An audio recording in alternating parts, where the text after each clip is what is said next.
In the heart of a vast and prosperous kingdom in western Nigeria, King Adeyemi ruled with wisdom and kindness. His people adored him, bringing him the finest produce from their farms and the most exquisite gifts from their crafts. Wealth flowed endlessly into the palace, for the king owned great businesses across many lands, managed by skilled men who ensured his coffers never ran dry. The king had everything a man could desire, except for one thing. Though his queen Olufunke had borne him many daughters, a son had eluded them. Without a male heir, the royal lineage would break and the throne would pass to another family. This thought gnawed at the king's heart, robbing him of sleep night after night. He had consulted the kingdom's wisest elders, sought blessings from the gods, and even resisted the pressure to take another wife, believing that Olufunke alone was destined to give him the son he craved. Yet, each time she bore a child, the palace echoed with the cries of another daughter. One fateful evening, after years of waiting, a messenger rushed into the king's chamber. "Kabiyesi, the queen is with child," he announced breathlessly. The news spread like wildfire. The entire kingdom rejoiced, and prayers ascended for the unborn child.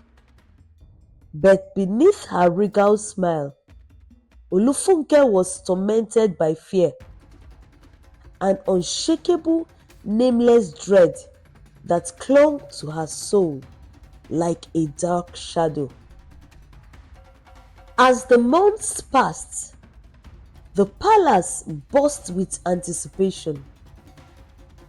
When the queen finally went into labor, tension gripped the kingdom. Moments after the midwife emerged with joyous tears in her eyes, a great cheer erupted. "It is a boy!" But when the child was placed in Olufunke's arms, her joy curdled into horror. She let out a silent heave, her body stiff with shock.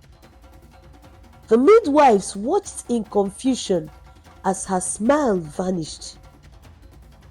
"Take him away," she whispered, turning her face away.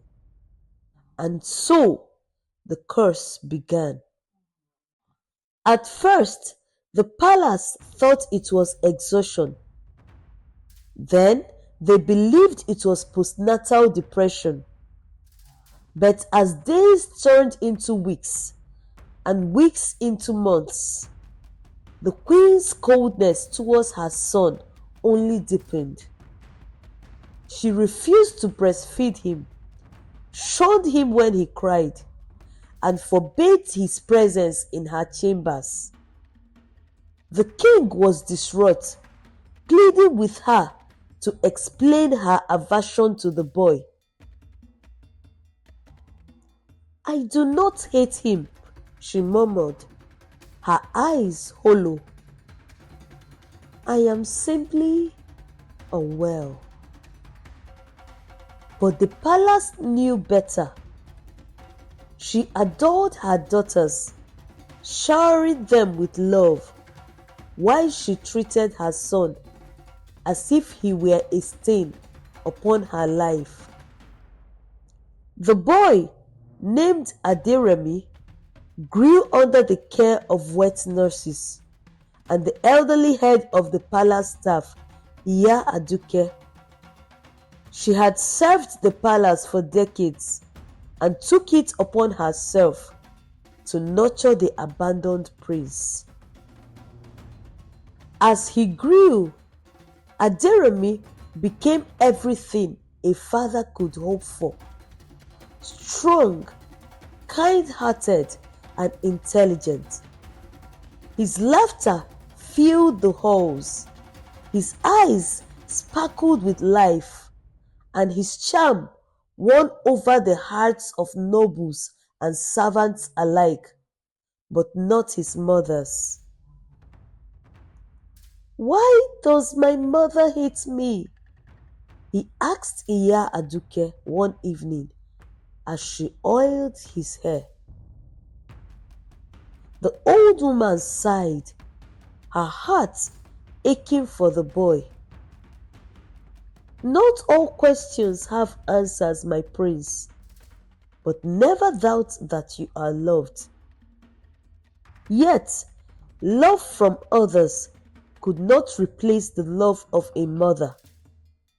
And as Adeyemi grew older, his mother's resentment turned into something more dangerous, something dark and unforgiving. And soon, it would consume them all. The queen's hatred festered, poisoning her mind.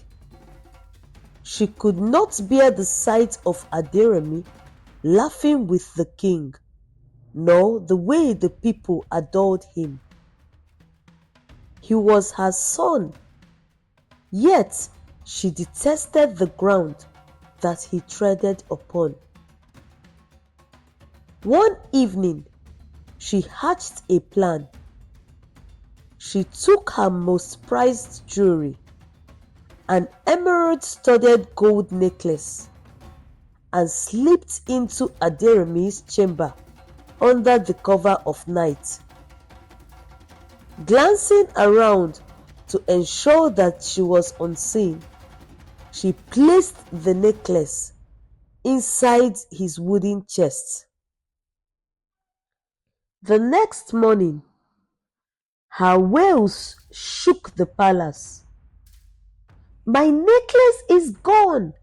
she cried, tearing at her garments. "Someone has stolen from the queen!"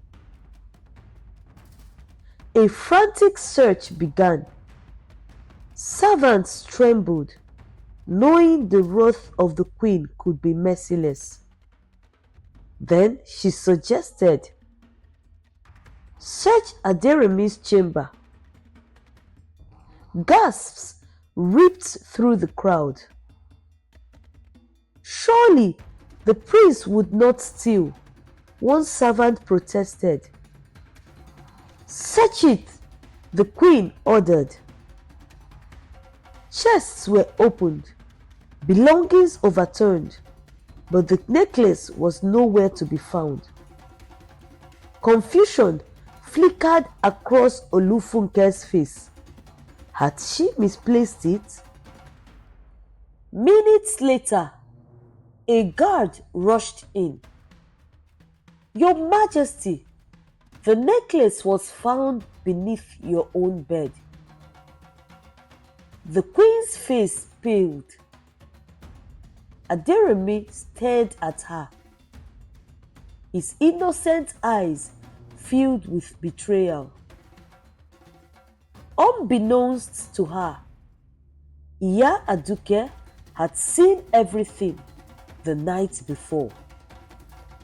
The old woman had taken the necklace from Adeyemi's chamber and placed it where it truly belonged, back in the queen's room. For now, Adeyemi was safe, but his mother's evil had only just begun.